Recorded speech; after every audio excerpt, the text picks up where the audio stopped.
Bienvenue à tous, welcome everyone to this webinar. Bienvenue à tous dans cette série de webinaires donc sur la cible 3. Cette série de webinaires fait suite donc cet événement, ce forum d'échange de connaissances qui a été organisé par l'UNEP-WCMC et le WWF Gabon à Libreville au Gabon l'année dernière au mois de juillet. Et donc, cette série de webinaires fait suite à cela pour approfondir certaines des questions abordées lors de cet événement. Alors, next slide.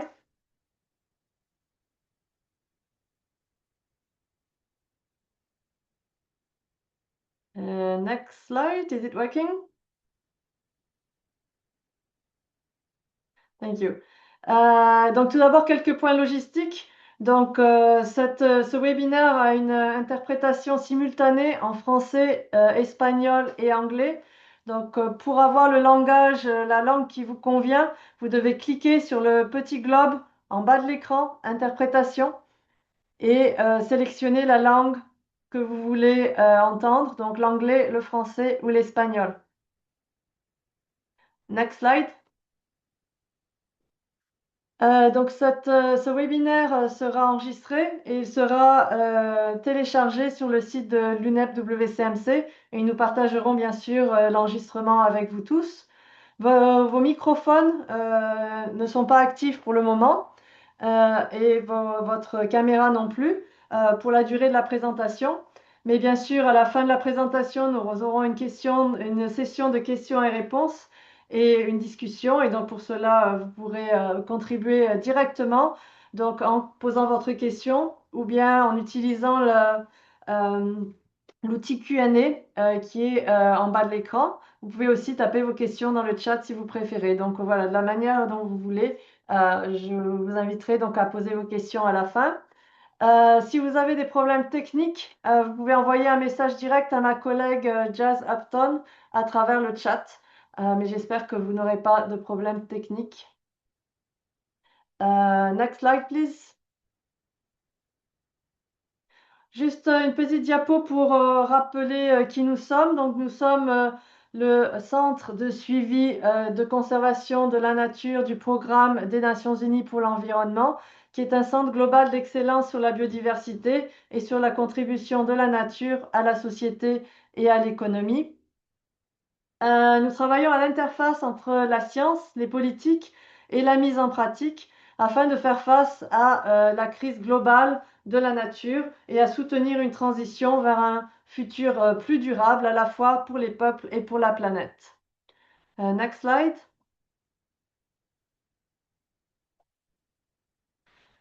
Donc, comme je l'ai dit, ce webinaire fait partie d'une série de 3. On a déjà eu 2 webinaires. Le premier était sur comment est-ce que les AMCES et les autres approches de conservation basées sur les aires peuvent être financées de manière durable. Le deuxième webinaire a porté sur comment est-ce que les connaissances traditionnelles peuvent être mieux intégrées au sein des cadres de suivi de la biodiversité.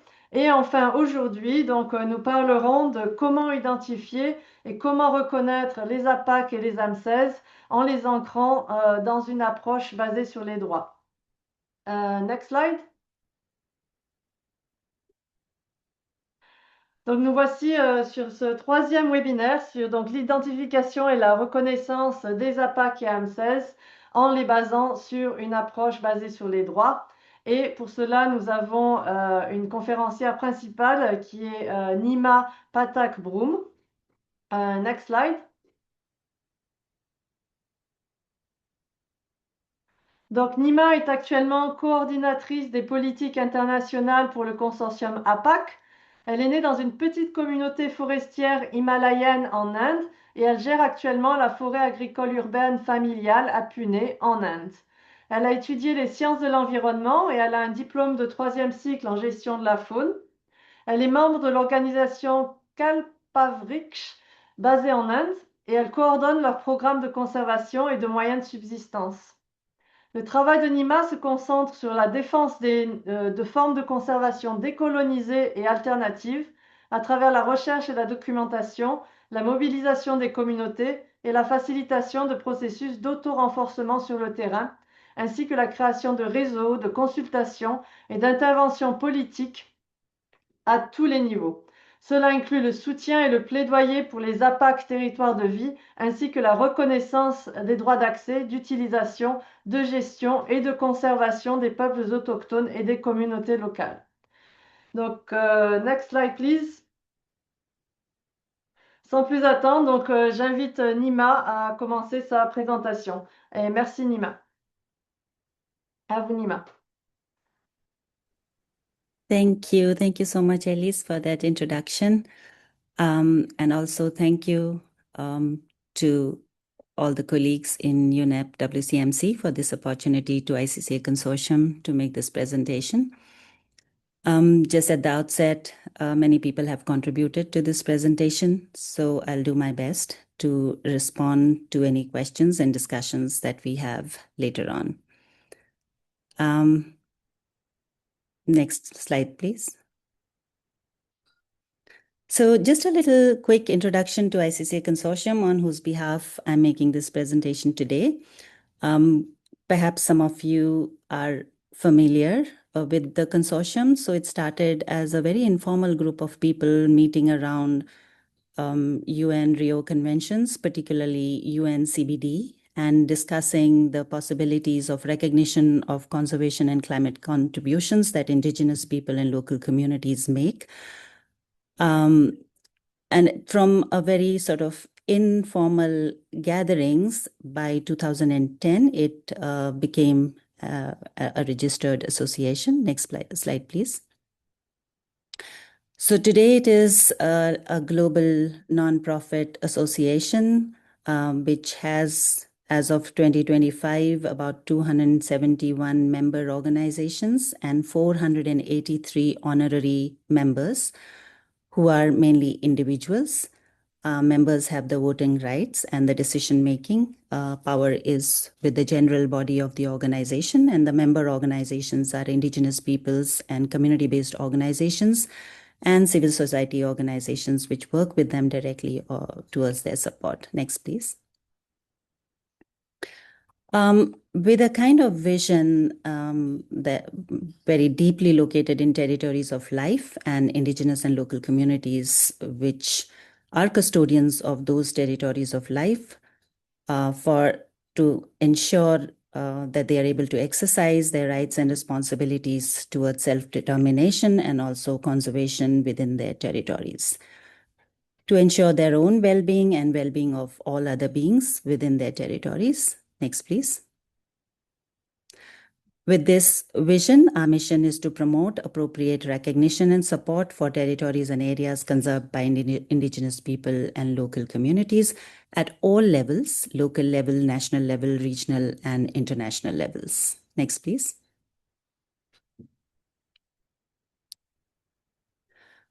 So since we are talking about territories of life, just a very quick introduction, though I'm aware that many of you probably are well aware of ICCA's territories of life, but mainly when the consortium started with their work, there was a need to identify a term, a label for all the diverse efforts of custodians of territories who have been living in those territories for generations. In the lack of any other term, the term that was identified at that point was areas and territories conserved by Indigenous people and local communities, or ICCAs, or TICA in Spanish, APAC in French. It's very well understood within the consortium that it's just a label. It doesn't really represent the deep relationship that people have with their territories. Next, please. And the kind of areas that we are talking about are areas like these, which are territories and migratory routes of nomadic herders and mobile communities, such as the Qashai people in Iran. Next, please. Very quickly running through these examples so that we have later on some time to discuss. And if any of you have any questions related to any of these examples, we would be happy to respond in the discussion session. Or there are examples like these from my country, India, which is one of the most dense, or perhaps the most densely populated countries in the world, but still among the top 13 hotspots of biodiversity, globally speaking. And the reason that we have such rich biodiversity even today with that high population is because, not because of the merely 5% of area which is under the protected areas declared by the government, but various efforts by the communities within their territories, whether it is restoration of grazing pasture lands or very cultural connection with different species, so not allowing anyone to harm those species, which include very endangered species such as the lesser floricans, or restoring some of the systems like the wetlands in many parts of the country, which were degrading because of broken custodianship over a period of time because of multiple reasons, but regaining that custodianship and restoring those spaces as well as sacred sites. Next, please. Next slide, please. We also have examples like these, which are the ancestral domains of the communities in the Philippines, which are now part of what is called the Kalatungan Range Nature Park. Most of the nature park actually composes of the sacred forests of the indigenous people in the Philippines. Next, please. Or examples of like this, which are high altitude pasture lands of the Gwasa community in Ethiopia, like that many others across the globe, including in India, which conserve their grasslands, but in doing so, while they all fulfill their own needs, but also protect the habitat of endangered species like the Ethiopian wolf or the Gelada baboons, and of course, conserve an amazing alpine flora. Next, please. So when we look at these examples, this is how do we identify territories of life. Then we see that any area where there is a close and deep connection between the territory and its custodians, with indigenous people and local communities, which is deeply embedded in their history, culture, spiritual relationship, which also has material and non-material needs linked to the territories. The area which has a functioning and governance institution, even if these institutions or mechanism of governance are not recognized within the national legal systems, and whatever governance mechanism, management strategies that indigenous people and local communities have lead to positive contribution to conservation, even if conservation is not the primary objective of their governance systems. Next, please. So as I was saying earlier, within the manifesto of the ICCA consortium, it is very clearly understood that labels are only meant to understand a certain concept, and if we are too fixed with it, it can create unnatural separateness. And this is something which will be useful for us to understand relationship with the various other conservation terminologies and concepts subsequently in the presentation. So also, as mentioned earlier, initially ICCA consortium started with the terminology of ICCAs, or territories and areas governed and managed by indigenous people and local communities. But over a period of time, it has moved from there to preferring the term territories of life, which somehow aligns better with their relationship with their territories. Next, please. So even though as I said, many of you are already aware, why is it important for us to be talking about indigenous people and local communities? As we see, when we are talking about conservation contributions, or we are talking about climate action, indigenous people really have outsized contribution towards both. A report which was put together by ICCA Consortium in 2021 did an estimation that today, out of the total area at that time, which was 14% under protected areas, almost 1/4, 26% was under Indigenous people and local communities custodianship. Outside of the protected areas, almost 17% area was under such custodianship. So together, about 31% area was being conserved in some form or the other by Indigenous people and local communities. Next, please.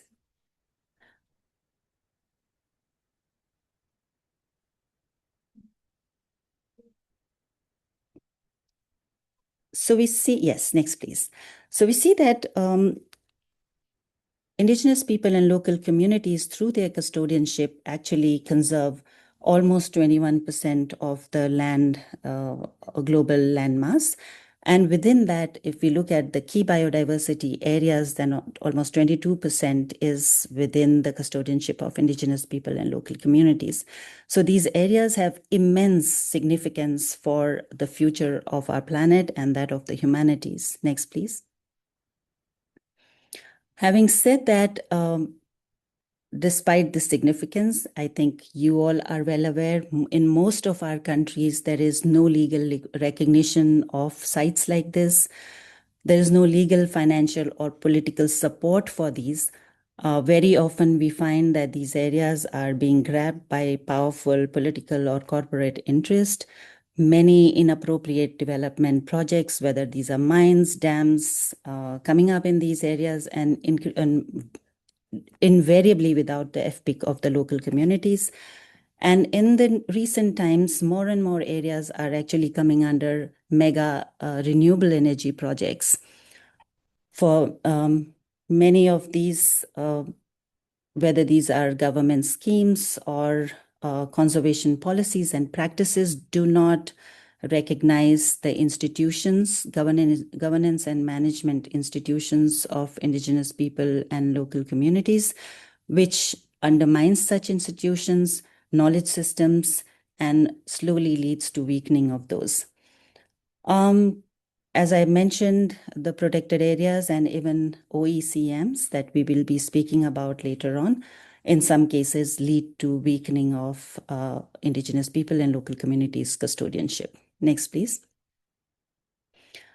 When, in many cases, when they are trying to defend their territories from such threats, there are processes of intimidation, criminalization, threat to their life, to their property. But these are today in countries like India, which are on a fast track of economic development, almost at the forefront of protecting biodiversity, are Indigenous people and local communities at the expense of their own life and their own properties. Next, please.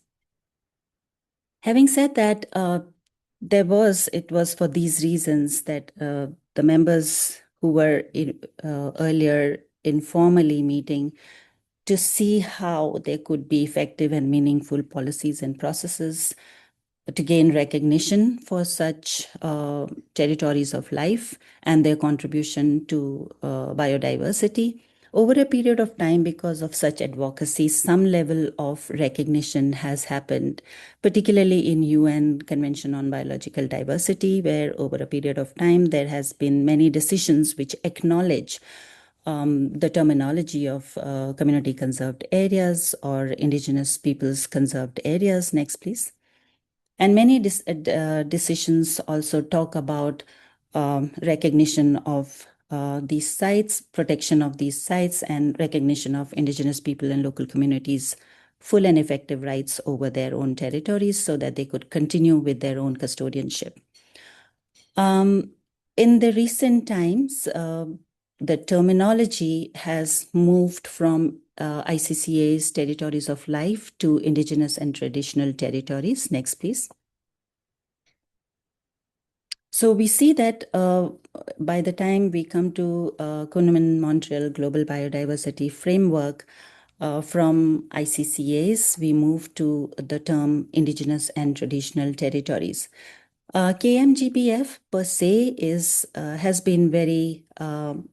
has been an important framework to recognize Indigenous people and local communities' rights.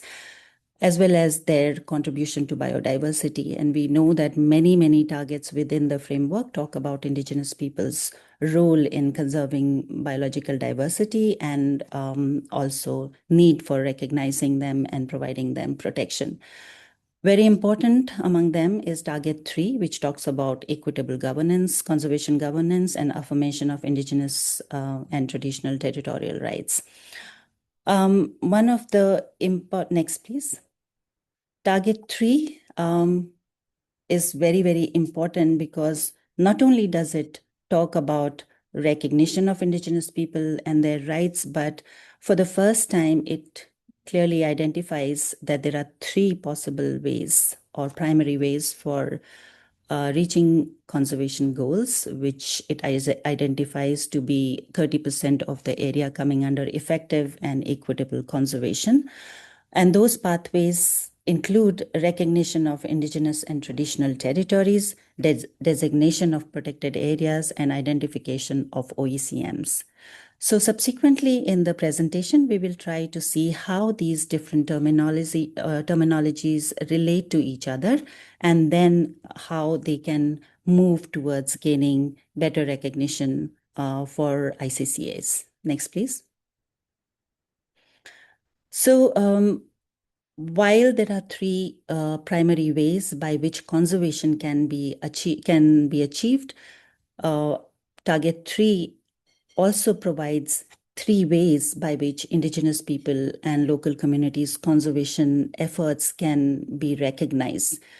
They can be recognized, if they so wished, through their FPIC as protected areas. They can be recognized as other effective area-based conservation measures led by Indigenous people and local communities, and they can be recognized in their own right as ITTs or ICCAs. There is some discussion going on right now about these terminologies that we'll speak about later on. Next, please.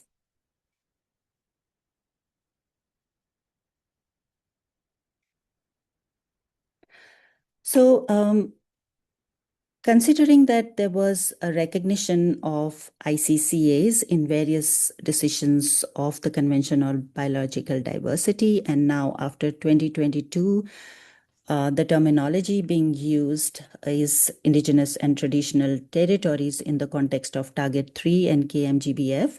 It becomes important to understand how these 2 terminologies relate to each other.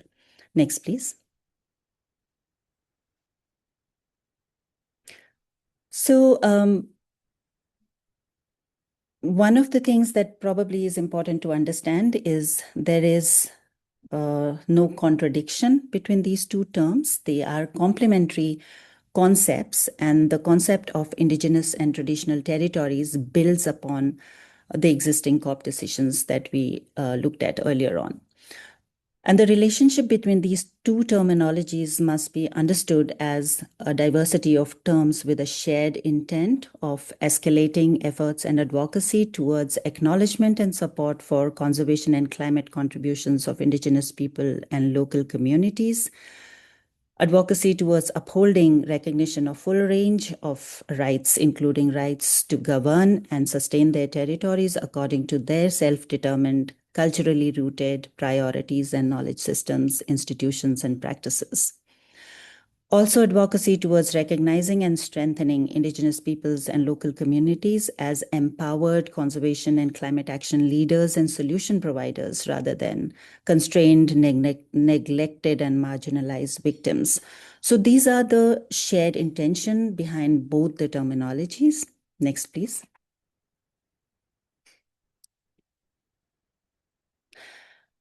However, there may be some differences as well. The definition of Indigenous and traditional territories is currently being discussed and is likely to be finalized very soon.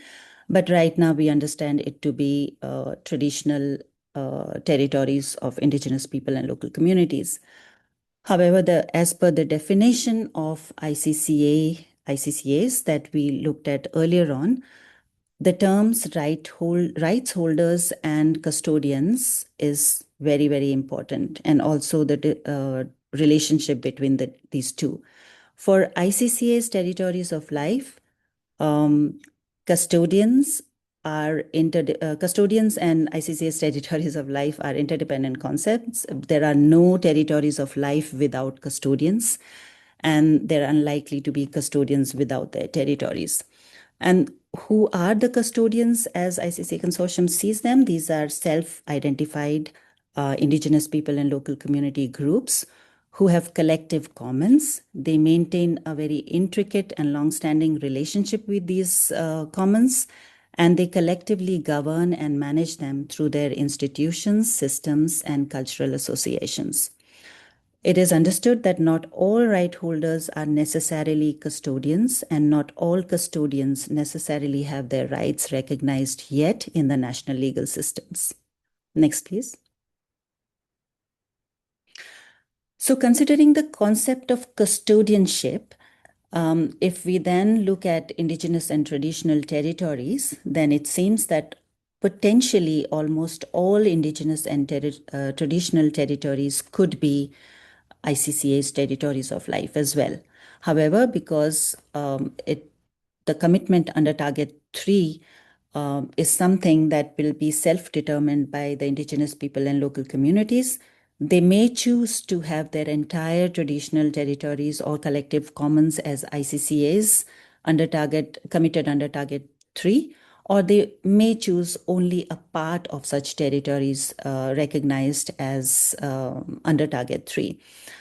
In case of India, there are many territories, many indigenous people and local communities who have chosen to have a smaller part of their larger indigenous and traditional territories as ICCAs, which they may want to commit to under Target 3.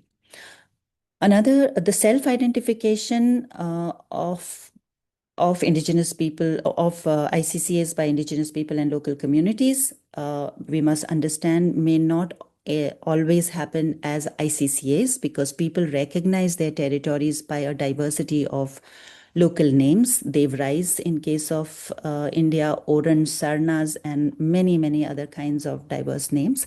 So they may recognize these territories within the ICCAs within their territories by a diversity of names. Next, please. Also, it is important to understand in the context of Target 3 that self-identification of the areas to be committed under Target 3, a peer review system, and a peer support with other similar ICCAs are core to ICCA's territories of life, which distinguishes them from conventional government designated protected areas, and in some cases, even effective area-based conservation measures. ITTs also include all traditional lands and waters of indigenous peoples and local communities, and in some cases, all such lands are not anymore under conservation or protection because of various reasons. Some may be under their control, some may not be under their control, because such lands are now controlled by other authorities, including governments, corporations, and conservation is not an outcome of the land use in those territories. So such areas will not be able to be counted under Target 3. Next, please. We were talking about how ICCAs could also, or ITTs could also gain recognition as protected areas. But before we discuss that, it is also important to understand what has happened to ITTs and ICCAs in existing protected areas. We looked at earlier that a very large part of PAs, globally speaking, even today, almost like 1/4 of the protected areas are overlapping ICCAs. And many of these in our southern countries have been declared without the FPIC of the indigenous people and local communities, and they continue to be unjust practices of eviction, relocation, annihilation of rights, and continued conflicts, undermining of traditional practices, management systems in these protected areas. So when we are talking about now ITTs being recognized as PAs, we are talking about not the continued unjust system of PAs, but we are talking about with full free prior informed consent with total authority, ICCAs adopting protected areas where they so wish to protect their lands from external threats. Next, please. Similarly, for other effective area-based conservation measures, and I was hearing in the introduction that you've already had a session on OECMs. OECMs is an interesting category, and actually it evolved, it came into CBD discussions because of advocacy and demand for recognition of Indigenous people and local communities' conservation contributions. But over a period of time, the definition evolved to be more encompassing of many other conservation efforts other than Indigenous people and local communities as well. Although a good possibility for providing recognition to Indigenous people and local communities' efforts, ICCA's territories of life as well.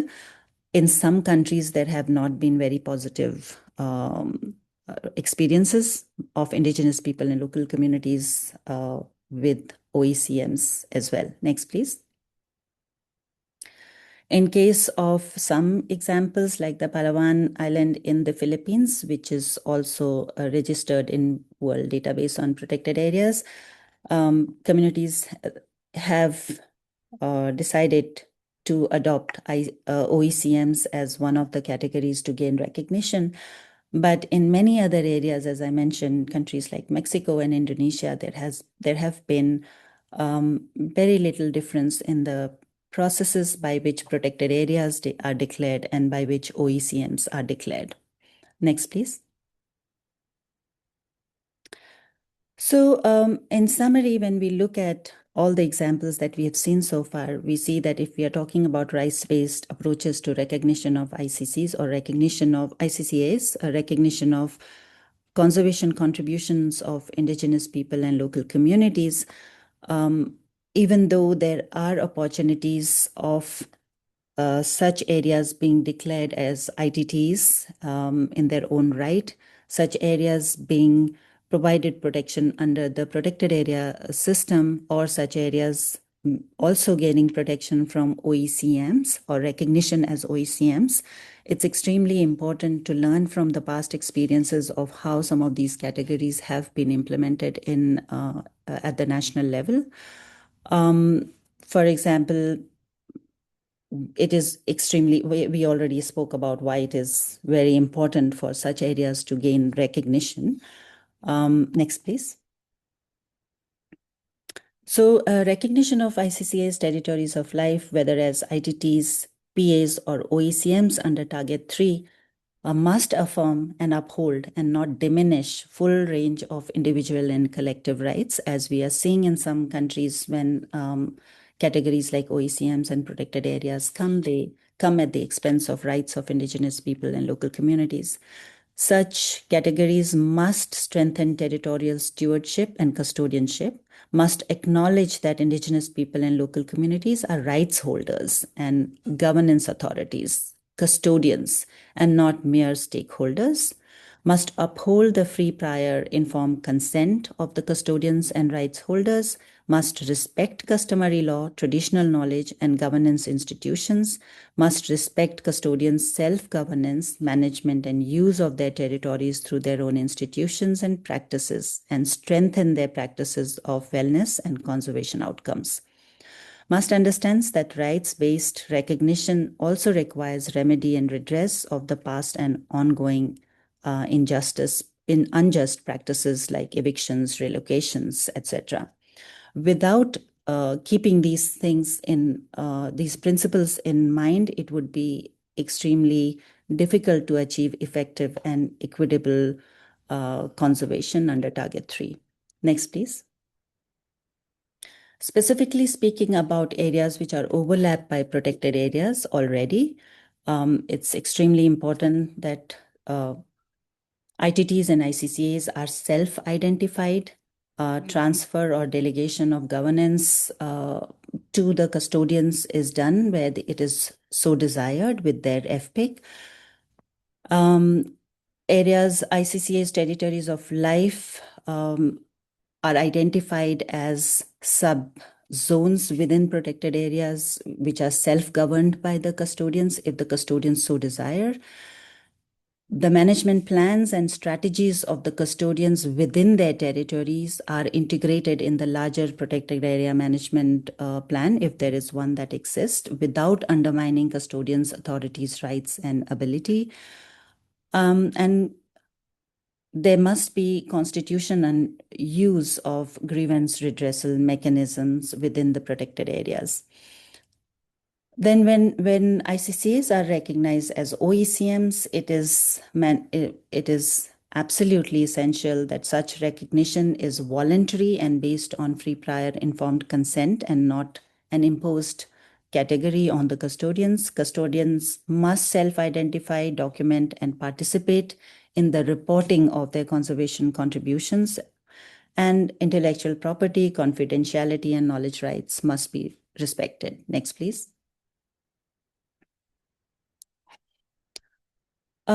Similarly, when we are talking about national laws providing recognition to ICCAs, ITTs, national laws must acknowledge and provide.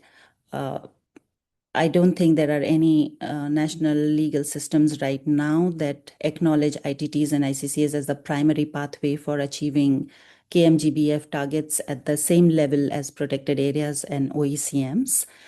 There must be a full recognition of full range of rights of Indigenous people and local communities within the National Protected Areas system, which is talking about all three pathways.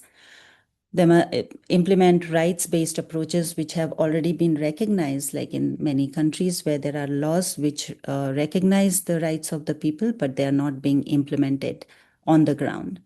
Recognize custodians' self-governance, traditional knowledge, free, prior, informed consent, and customary institutions within the national legal and policy systems, and where applicable, to have separate policies or laws for recognizing ITTs and ICCAs. Enable agreements between governments and Indigenous people and local community authorities for equitable governance of PAs and OECMs. Integrate ICCAs and ITTs into national reporting of UNCBD on KMGBF without undermining the rights of the people. Encourage Indigenous people and local communities to develop their own monitoring mechanisms and promote and support Indigenous people and local communities on national biodiversity strategy and action plans, something that Indigenous peoples in the Philippines have shown as a process that can be adopted by many others. Next, please. It is also very important to understand and acknowledge that recognition of rights is not a technical process, but actually a change in the way in how we see governance of biodiversity. Very quickly to say how it can be done, we can have more discussion on it later. We have a legislation in India, which is called the Forest Rights Act of India, which in some ways attempts to take into account some of the principles that we just spoke about. For the first time, the law starts by acknowledging that there has been historic injustice on Indigenous people and local communities, and the law is just a mechanism to undo that injustice. The law provides for the communities to be able to claim based on certain very easily available evidence to the community, which do not have to be documentary evidence, but could be oral histories, claim the traditional customary forest areas as their community collective, and provides various mechanisms by which the Indigenous people and local community use their own narratives, their own Indigenous knowledge, their own mechanisms of governance and management to conserve, protect, and sustainably use these resources. The law also makes it mandatory that the government plans for those areas must include the plans and strategies of the Indigenous people and local communities in the collective community forests that they have already received their titles for. Next, please. There are many communities using this in many ways, there are many examples in India where communities have claimed the rights over their territories and they're sustainably using, in some cases, have strengthened their livelihoods as well as strengthened the ecological well-being of their customary forests. I'll stop, next please. I'll stop here for now and maybe we can get into the discussion. I would like to thank my colleagues, Grazia Borinis and Stevens, Ali, Razma Khan, and many, many other members, honorary members and members of the ICC Consortium for contributing to this presentation. And thanks again to colleagues from UNEP-WCMC. Thank you so much. Thank you. Thank you so much, Nima, for this great presentation and for explaining so clearly the differences between ICCAs and ITTs and also OECMs, and also for all the useful examples you gave.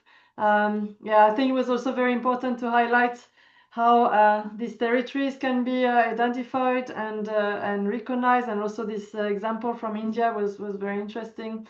And that also, yeah, the fact that you insisted, and rightly so, on the fact that whatever the process that is being used, it is key that it follows a right-based approach. Yes, that was indeed, yeah, very rich, very interesting. Lots of concepts were covered. So now I'd like to invite the audience to ask questions or give comments if they have any. Perhaps someone might want to share what is being done in their country, what are the challenges. The floor is yours.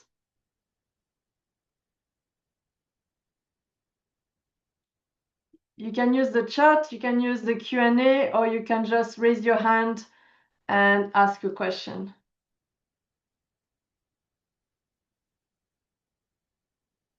En français, en anglais ou en espagnol.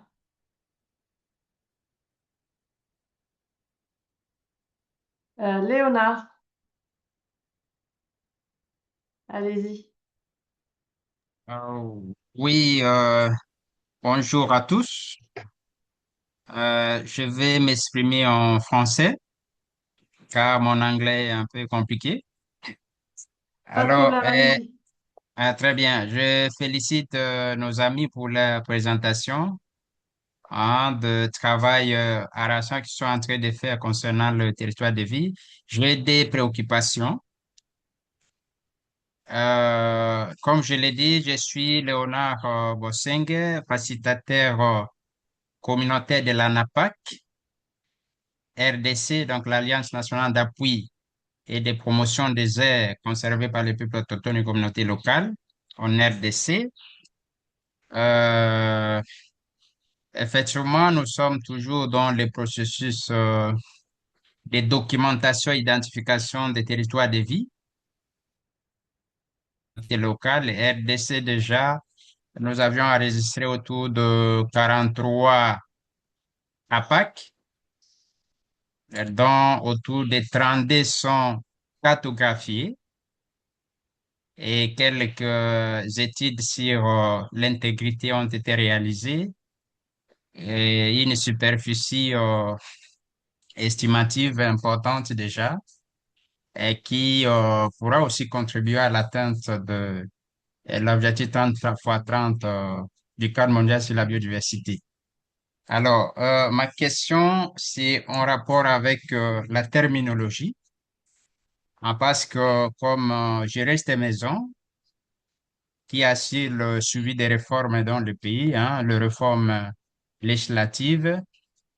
Nous avons des défis pour cette terminologie, hein, parce que depuis les années 2012, la terminologie qui est consacrée dans notre plaidoyer, c'est plus les APAC, hein, les aires territoires du patrimoine autochtone et communautaire.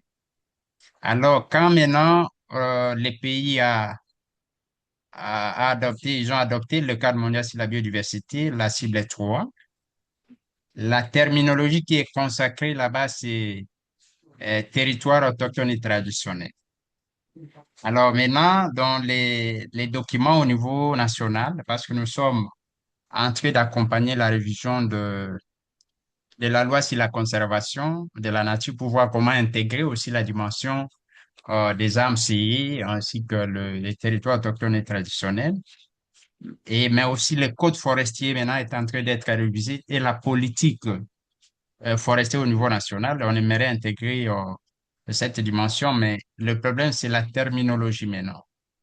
On était en train de réfléchir, étant donné que les autorités, même si il n'y a pas encore une reconnaissance officielle dans les titres, mais comment concilier la terminologie consacrée par le cadre mondial, qui est venu juste en 2022, et la terminologie qu'on a toujours utilisée depuis des années maintenant, qui est les APAC. On pense qu'il y a un souci si vous brandissez une nouvelle terminologie qui n'est pas APAC, les autorités ont tendance à se dire que vous venez encore avec une autre terminologie. Comment on peut, en tout cas, arriver à faire face à cela? Et deuxième préoccupation, c'est en rapport avec, euh, en rapport avec la problématique des APAC qui sont dans les aires protégées. Hmm. Apparemment, en Inde ou d'autres pays, il y a une possibilité pour que les APAC soient dans une aire protégée étatique. Et comment l'approche a été conciliée, vu que certaines aires protégées sont totalement protégées, où on interdit même l'accès aux communautés détatrices. Voilà un peu en attendant les deux préoccupations. Merci beaucoup. Mm. Thank you very much for your questions, which I think are very important and relevant. If I may just summarize maybe for Nima and also for others, because there were lots of acronyms. Your first question was about the challenge related to the terminology, which appears to be changing. And so your question was about how to reconcile the new GBF terminology of ITTs with the one of ICCAs that you have been using now for many years in DRC. And your second question was about the issue of some ICCAs overlapping with some state PAs and how can this issue be treated and solved. So Nima, I'll let you reply. Thank you so much, Leonard. I think extremely difficult questions, both of them. So I would really request other colleagues to also join in responding, because I don't think there are any clear answers at this point in time to either of those.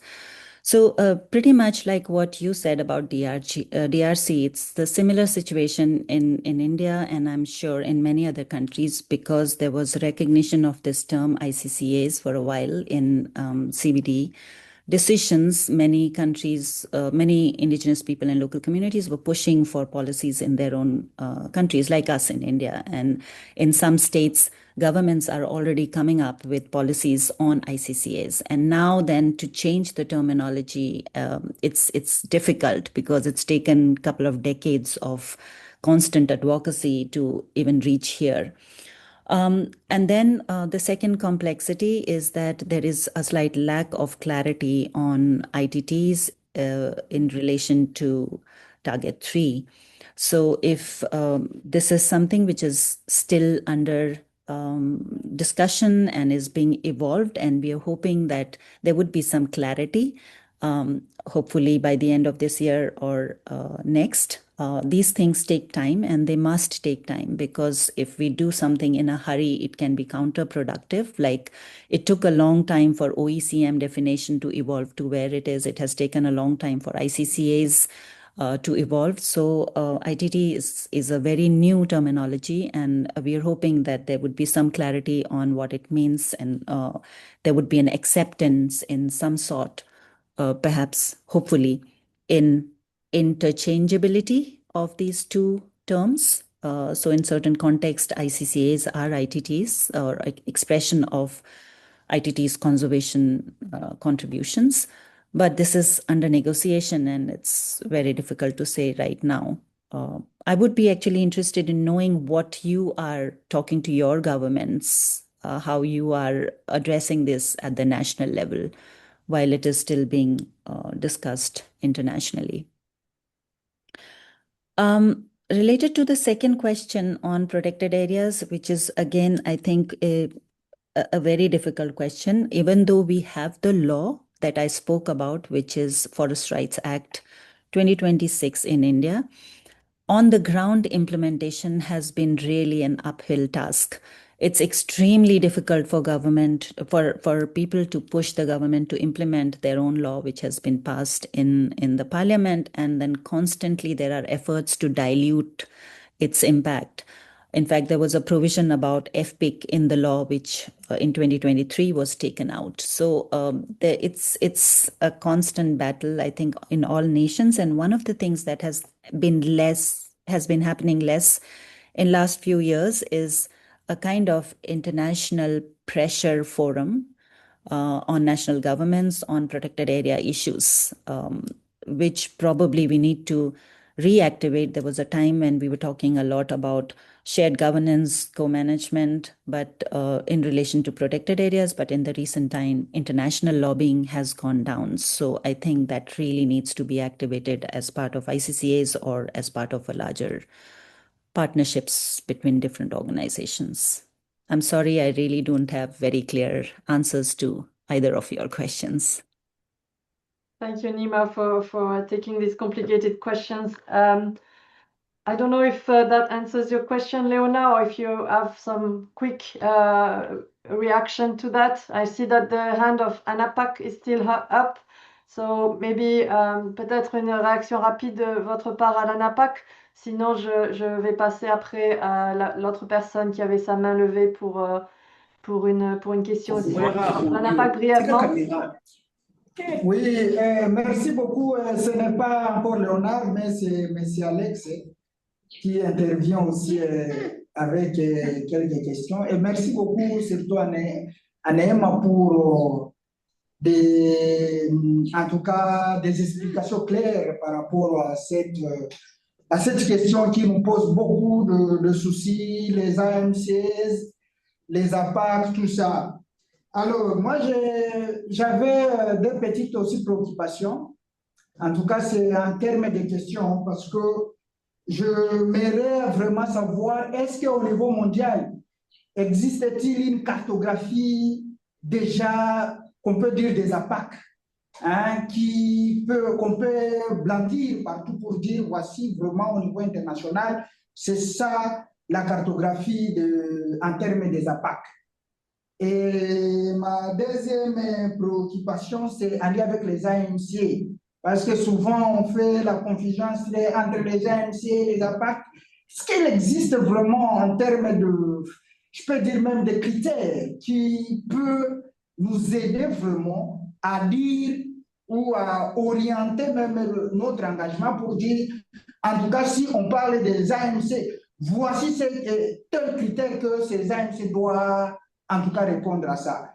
En tout cas, c'est mes deux petites questions-là pour vraiment savoir s'il y a tous les critères pour lever ces confusions qui existent, qui se posent actuellement avec les APAC, les ANC, voire aussi même les territoires traditionnels. Merci.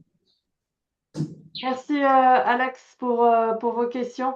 So before we move on to Alonso, who has his hand up, sorry, Alonso, it's taking a while, but these are all very important questions. So the first one was about whether there is a mapping of ICCAs at the global level. And the second one was on the confusion sometimes with OECMs and whether there are criteria to differentiate them from ICCAs. And yes, there are clear criteria for OECMs, but I don't know if Nima wants to explain the difference again and the criteria for the two different types of territories again. Nima, the floor is yours. Can't see you. Yeah, okay. Yep. So, yeah, thank you again for the question. So in terms of whether there is a mapping of ICCAs, that is one of the problems, that there is no extensive documentation and mapping of ICCAs at different levels. There are, of course, WCMC UNEP ICCA registry is one way in where some ICCAs have been registered. There is a report by ICCA consortium which was produced in 2021 called the Territories of Life. And this report is right now, the consortium is in the process of trying to update it to see if more examples can be added. There are also, with support from WCMC, ICCA registry, a few national registries, like we have one in India. Indonesia has a national registry. Spain, there is a national registry. So we are encouraging different organizations, particularly ANAPAC, who have the ability to be able to hold a space like this, to help create national registries so that more and more information can be generated on ICCAs. Also, hopefully, we will have more sessions with WCMC to see how more and more examples could be added to the ICCA, global ICCA registry. So we have as many examples. So it's basically our responsibility to ensure that such maps, such documentation happens, which is scant as of now, except in some areas. I think your second question was about guidelines between OECMs. Yes, as you said, Elise, there are global guidelines which distinguish, which very clearly talk about how to identify OECMs, which are not meant to be designation but identification and not impacting the existing rights regime. Not impacting the rights of the indigenous people and local communities, etc. But the problem is that OECM guidelines at the global level are not applicable at the national level, because each country is to come up with their own guidelines. Like in case of India, our government came up with a set of guidelines which was not acceptable. There was a very strong movement against them, so they were withdrawn. And right now, there are no national guidelines. And because there are no national guidelines, there are no OECMs being identified as of now. So I think it's extremely important for us to engage with processes of framing of guidelines at the national level for OECMs and now even ITTs, so that the national guidelines are aligned with territories of life. I don't know whether Jazz and Elise, you want to add something to what I already said. Not much, just to say, juste pour vous dire que ma collègue Jazz a mis dans le chat le lien vers le registre APAC qui est géré par l'UNEP-WCMC. Donc vous avez l'adresse dans le chat iccaregistry.org, et puis aussi le lien vers le rapport sur les territoires de vie. Vous pouvez aussi aller sur report.territoriesoflife.org, vous aurez également le rapport. Et en ce qui concerne les AMSES, comme vous l'avez dit, Nima, c'est pas forcément applicable au niveau national, il faut l'adapter au contexte national, mais au niveau global, il y a donc un guide pour les critères pour identifier les AMSES, et j'ai aussi mis le lien vers cet outil d'identification en français. Voilà. Je vais laisser la parole maintenant à Alonso pour sa question, son commentaire. Alonso, please, you have the floor. Hola, ¿qué tal? No sé si me escuchan bien, voy a hablar en español. Sí me escuchan, ¿verdad? Ok. Sí, muchas gracias, Nema, por tu posición. Creo que ha sido muy interesante para poder clarificar para el caso peruano algunos conceptos o procesos. De hecho, yo tengo algunas dudas sobre cómo es que este registro, ¿no?, de los territorios indígenas en el marco del TICA, o del registro TICA, como lo has expuesto, realmente puede hacer buenas sinergias, o ya se dan sinergias con un reconocimiento a la meta global o la meta 3, ¿no? Siento que hay como que en el caso peruano una interpretación de que la vía propia para los pueblos indígenas aún todavía requiere un proceso mayor de entendimiento a nivel global. Sin embargo, ya Hoy por hoy, Perú ya tiene un plan de acción de su Estrategia Nacional de Diversidad Biológica y contempla, ¿no?, el registro, el reconocimiento de los territorios indígenas, pero no se refleja aún esto en términos de directrices o criterios que puedan avanzar en ello. Vimos que hay algunos aspectos que nos faltan entender. Yo quería preguntarte cómo la revisión o este mecanismo que tiene el registro TICA de pares funciona o puede funcionar con el Estado, si es que hay alguna experiencia importante sobre esto, que siento que podría ser un buen paso para que el entendimiento entre las organizaciones indígenas que están proponiendo esa visibilidad, ¿no?, de sus territorios a la conservación sea reconocida desde lo estatal, pero también que luego llegue a lo internacional, ¿no?, con la iniciativa Protect Planet, ¿no?, en su registro. Siento que hay debilidades todavía en ello y creería que podría ser la revisión por pares un mecanismo, una forma que podría ayudar. No sé si eso ha funcionado en otros países. Por ejemplo, hoy el pueblo Kandoshi está avanzando en un registro de su territorio o territorio de vida plena al registro TIC, ¿no? Quiere ser reconocido bajo esa vía. Esa etiqueta que tú mencionas para ellos es importante porque quieren visibilizar, pero se encuentran en que no quieren ir por OMEC, ¿no? Lo han dicho claramente en sus reuniones, pero ¿cómo es entonces que se puede avanzar en una visibilidad amplificada, más amplia, para que se pueda avanzar en ello, ¿no? Muchas gracias.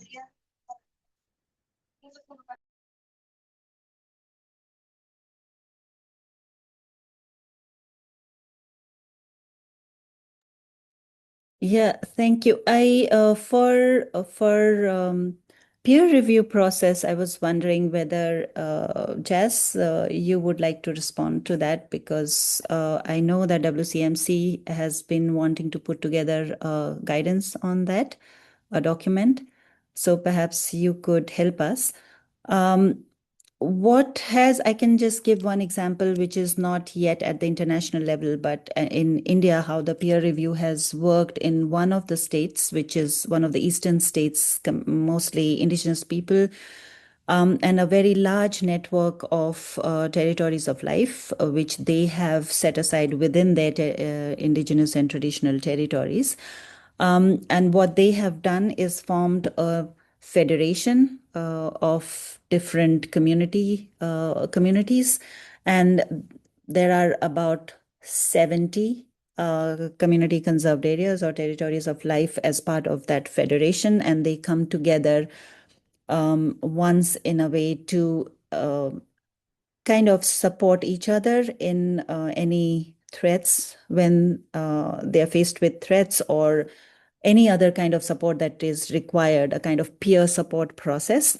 And that also works like a peer validation to ensure that when someone is registering an ICCA within the National Registry of India, it is validated by each other as to how well that territory is functioning or whether it should be an ICCA or not. It's something that is done internally by the network and the federation. The federation is now strong enough for the government, even though there is no policy or the law in the country to support ICCAs, but the federation is strong enough for any government policy to take cognizance of this network before any kind of programs are implemented in the state on indigenous and traditional territories. So this is one small example from me. A review that involves the state. I am not aware of one, but I don't know whether Jas has any examples. Sorry, I missed that last question. What was the question you just asked, Nima? He's asking whether there is a peer review process that involves the state. Okay, not that I'm aware. I think so. I think the idea of peer review and support processes was to have processes whereby other Indigenous peoples and local communities support the sort of validation and verification of ICCAs, and the intention was that it didn't involve actors like governments. And the idea of these peer support and review processes are so they have sort of they're sort of connected to broader networks of Indigenous peoples and local communities. And the networks that exist currently provide, so the name is peer review and peer support because they provide like broader support to IPNLCs and ICCAs network in lots of different ways, and they provide spaces for collaboration and sort of exchange and lesson learning and things like that. And then one of the things that these peer review and support processes do is then support the verification of data. So essentially, when a site wants to be, an ICCA wants to be reported to global conservation databases, other Indigenous peoples and local communities, and often neighboring communities, can actually support the verification and reporting of that site. And this essentially involves them saying or being familiar with the site to the extent where they can say to the best of their knowledge that the site meets the definition that it's being reported under, and that it is also that the data is being reported with the free, prior and informed consent of the community. But I do think that one of the really key aspects of the peer support and review process is really providing a space whereby Indigenous peoples and local communities can come together to discuss a lot of the questions that are coming up here, and to really understand collectively as a network, what does it mean to be assigning these categories to the territories and areas we're conserving, and what does it mean to be reporting these areas, and really thinking through the sort of implications of all of these things. So one final thing is that so there's a handful of countries that have developed these peer support and review processes, and we collated the experience of those countries into a questionnaire last year, and put all of that into a guide, which is available now, and it's available in English, French, and Spanish, and it essentially provides some guidance on how IPNLC networks can go about setting up a peer support and review process in their countries. And the idea is that what's really important about these processes is that they are adapted to what is appropriate within the national context, and that these processes are defined by Indigenous peoples and local communities themselves. So the guide is just aimed to be a very broad sort of advice on some of the steps that some other countries have taken to develop these processes. But I think so please go away and read the guide if you want, and think about what you could take away from what other countries have done that might be useful in your country. So I'll share that as a link now in the chat. Thank you very much, Jazz, and thank you, Nima, for all these clarifications and for sharing the link as well in the chat, as you said. Still from Peru, we had Fernando, who has put some questions in the chat. Fernando, I don't know if you want to ask them or if you prefer me to read them. We then also have Carolina, who has her hand up, and Joseph. I hope we'll have time to take all the comments and questions. Fernando, if you want to ask your questions, the floor is yours. Yeah, thank you. Yes, Fernando Gersen, calling from Peru. I work for the Nature Conservancy. And yes, it was very much asking for help, but Carolina already helped me to address the first question. But I'm just wondering if there is a comprehensive analysis of the definitions that we use, because we assume that everyone is talking the same language about Indigenous territories or traditional territories, and that's not true, because also the legislation in the countries is different. So I don't know if there is any analysis. I would appreciate if it's even for Latin America would be ideal, but it's at least to have an idea of what is out there to help address this is a much more, in a better way. And the second part of my question was when there was a mention of threats and and challenges, most of them were coming from outside these territories. But yeah, at least in Peru and I think many other parts, sometimes the challenges and threats are coming from within because life happens, changes, aspirations, expectations of development, and local context may drive cultural changes and, as I said before, expectations that can move the initial concept of traditional territories with this very embedded element of conservation of nature, cultural values. And probably at one point, communities will leave the territory because they move to other areas, to urban areas, even it's happening a lot in the Peruvian Amazon. Or they are interested in developing activities that for the conservation movement can be, totally unreasonable, like, going to mining, logging, renting lands for agricultural development, things like that. So how we deal with that evolving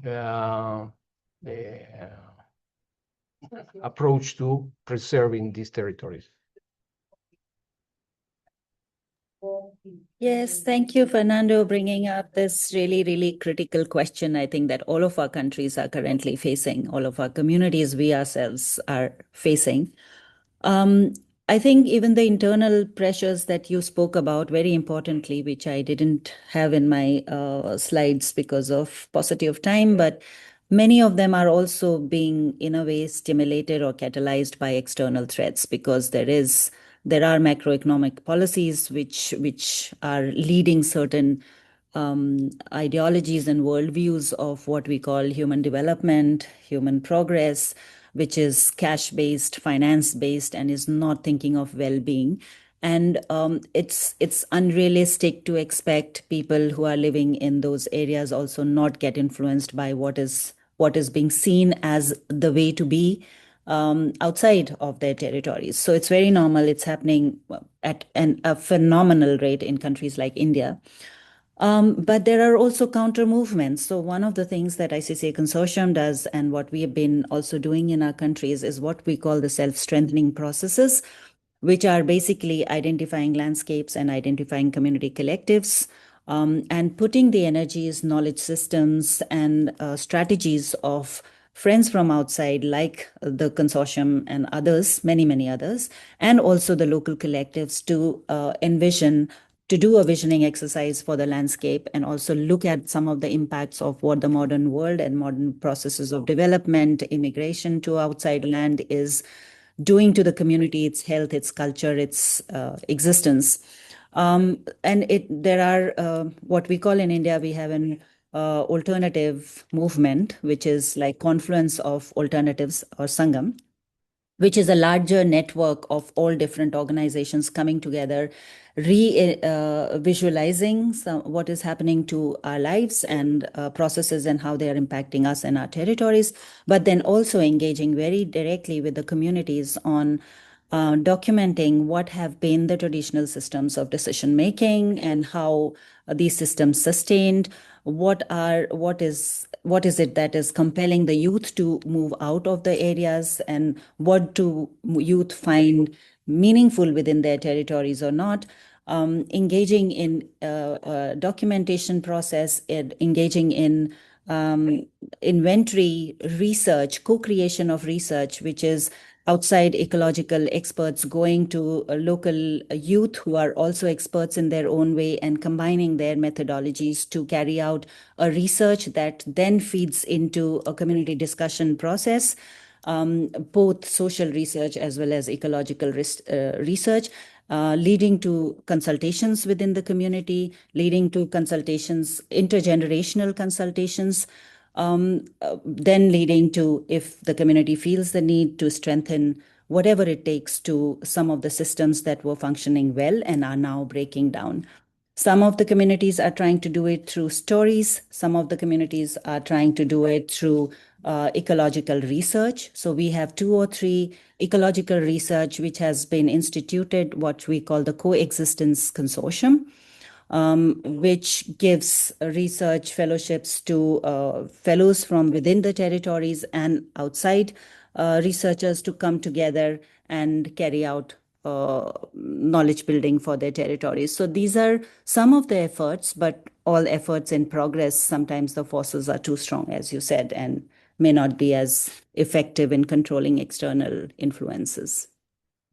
But we have already seen results in at least 4 or 5 landscapes that we are working in. Great, great. Thank you, Nima. And move on directly to the next hand up, otherwise we won't have time. Carolina has her hand up, and then I leave the floor to Joseph, who typed something in the chat. And if we have time, Alfredo also had something to say. But first, Carolina, please go ahead. You're muted.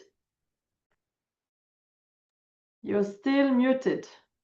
We can't hear you. I am sorry. Hi, it's typical, right? Hello, good afternoon, everyone. I was just asking in the chat if the time has ended, and I didn't want to hold everyone, including the translators that are helping us out here. So thank you so much, Nima. That was very insightful presentation. So I will speak with 2 hats, and I will start off with the hat of the co-chair of the World Commission on Protected Area specialist group on OECMs. So I have recently taken this role of co-chair the OECM group. And yeah, just to kind of reiterate what was said. So there is global guidance, but with criteria specified under it. And then also there is a tool which countries can use to assess sites individually, which can be quite helpful. And our indication, Nima, in the case is that countries wouldn't need to do a national guidance. And then we actually hope that the global guidance serves the purpose of guiding the national work. What we've seen, which is, I think it's very helpful, is that the countries develop their own framework, be it a legal norm or a standard, just to domesticate, as some use this term, domesticate the global guidance into the national circumstances, etc. And then which is necessary, including to set the processes on how the stakeholders in a country will go from identifying who does that and where it goes after that. Is it then sent to a technical group to assess the site, and then is it recognized under any sort of legislation or not, and who reports? So there is a process that countries are developing. But in terms of the guidance, we really hope that the global guidance can set the minimum standards that the countries should follow. And I think that relates to, I think it links to a comment that a colleague from NAPAC did in terms of OECMs and indigenous territories, or PACs, in this case is ICCAs. Well, actually, both OECMs, sorry, I'm putting the Spanish acronym, both OECMs and protected areas allow that any governance is, any group of stakeholders can govern an area. So it can be a private sector, a private individual, can be community-led, community-owned, and can be public-owned or public-led. So an NICA or an indigenous territory, etc., could all fit under both the protected area and the OECM concept, but they can also decide that because always respecting the rights and respecting the customary traditions, etc., and practices, and using their free, prior, informed consent. So they may decide that they don't want to be one or the other and be a measure in itself, right? So just to kind of clarify that from the WCPA perspective, and also say that IUCN guidance always says that countries may adopt nomenclature that better reflect their own circumstances. So if we call in a country autochthonous territories, as in DRC, as I understand, I don't think that there is any problem that a country defines their own nomenclature. I think that when it comes to the reporting to the WDPA or WDOECM, and then that's when it's requested that the name, it doesn't matter, but the practices and the measures in place, etc., aligns with the international nomenclature so that the global reporting can reflect and have a kind of a coherent and a cohesive way of reading that information and reporting to the conventional biological diversity. And I come from a country, I'm Brazilian originally, and I come from a country where protected areas are actually called conservation units, but they are actually protected areas in terms of the concept. So it doesn't really matter, you know, how we call internally, because when we report to the WDPA. Anyway, I just wanted to comment that as well. And my final comment, and now I'm wearing the Nature Conservancy hat, is this is where I work, and is that I've attached a paper here that myself and colleagues have published, which we investigated in 18 countries, how the indigenous and traditional territories were considered nationally, if they were considered as protected area, as OMEC, as a third category, and if they were even recognized in terms of contributing to biodiversity conservation. It was just a kind of an assessment of the status, and we saw all sorts of things, I mean, across the board. So yeah, that study may interest that group here, and I've attached on the chat in case you want to have a look. So thank you so much for this opportunity, Nima, to bring this, and then WCMC to bring this conversation, which I think is very relevant. Thanks. Thanks a lot, Karina, for bringing these clarifications on the nomenclature that indeed doesn't need to be used like as it is exactly by countries, and it needs to be adapted to the local national context, and for pointing to these studies. Nima, I don't know if you have anything to add to that. Otherwise, I can move on to the perhaps last comment. Yeah, please move on. Thank you. Thank you so much. Very useful clarification. So we had Joseph en chat qui avait un commentaire. Je ne sais pas si vous voulez prendre la parole.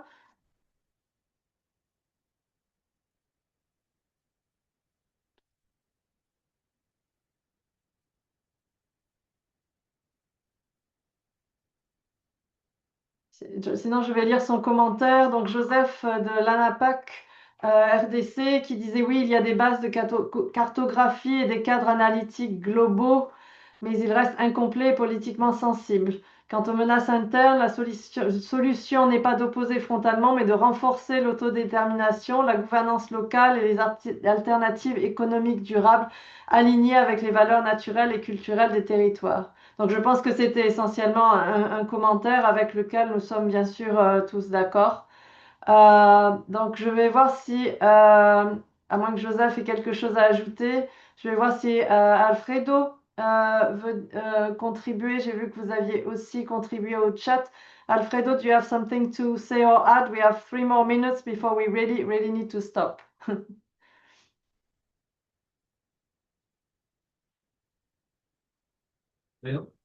Sí, no, muchas gracias.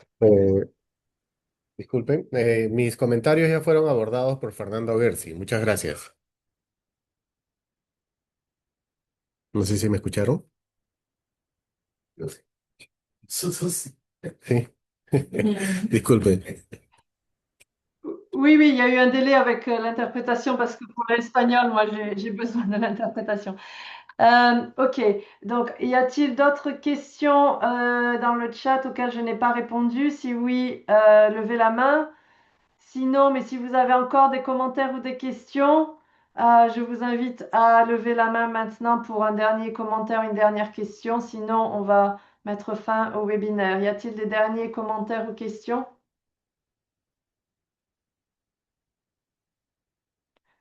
Léonard. Oui, oui, merci beaucoup pour ces échanges directs et enrichissants hein, pour nous.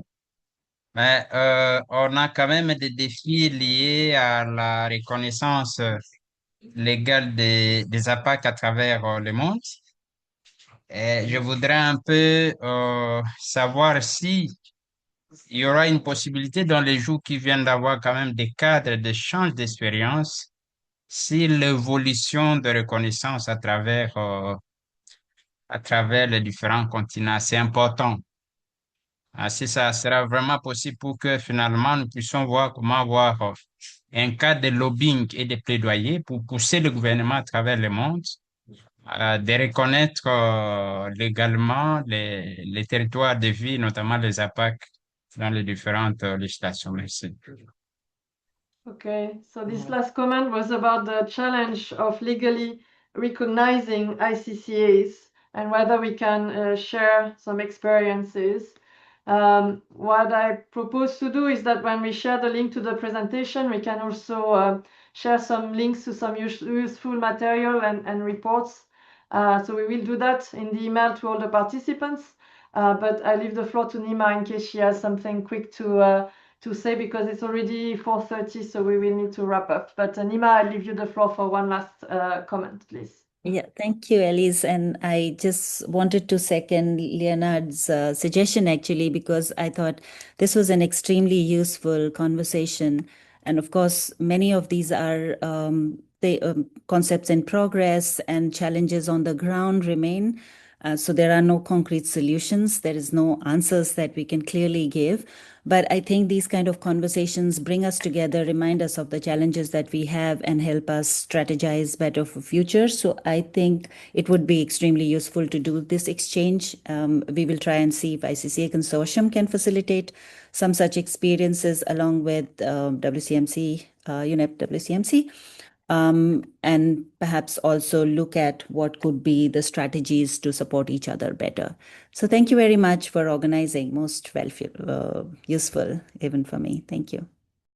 Thank you very, very much, Nima, for being our main speaker for this webinar. I think that was really good. We had a lot of exchanges, lots of interesting questions, lots of important challenges, of course. But yeah, thank you all to all participants for your contributions. That was really, really rich and interesting. Thank you all. Bye. Thank you. Bye-bye. Thank you. Bye. Bye.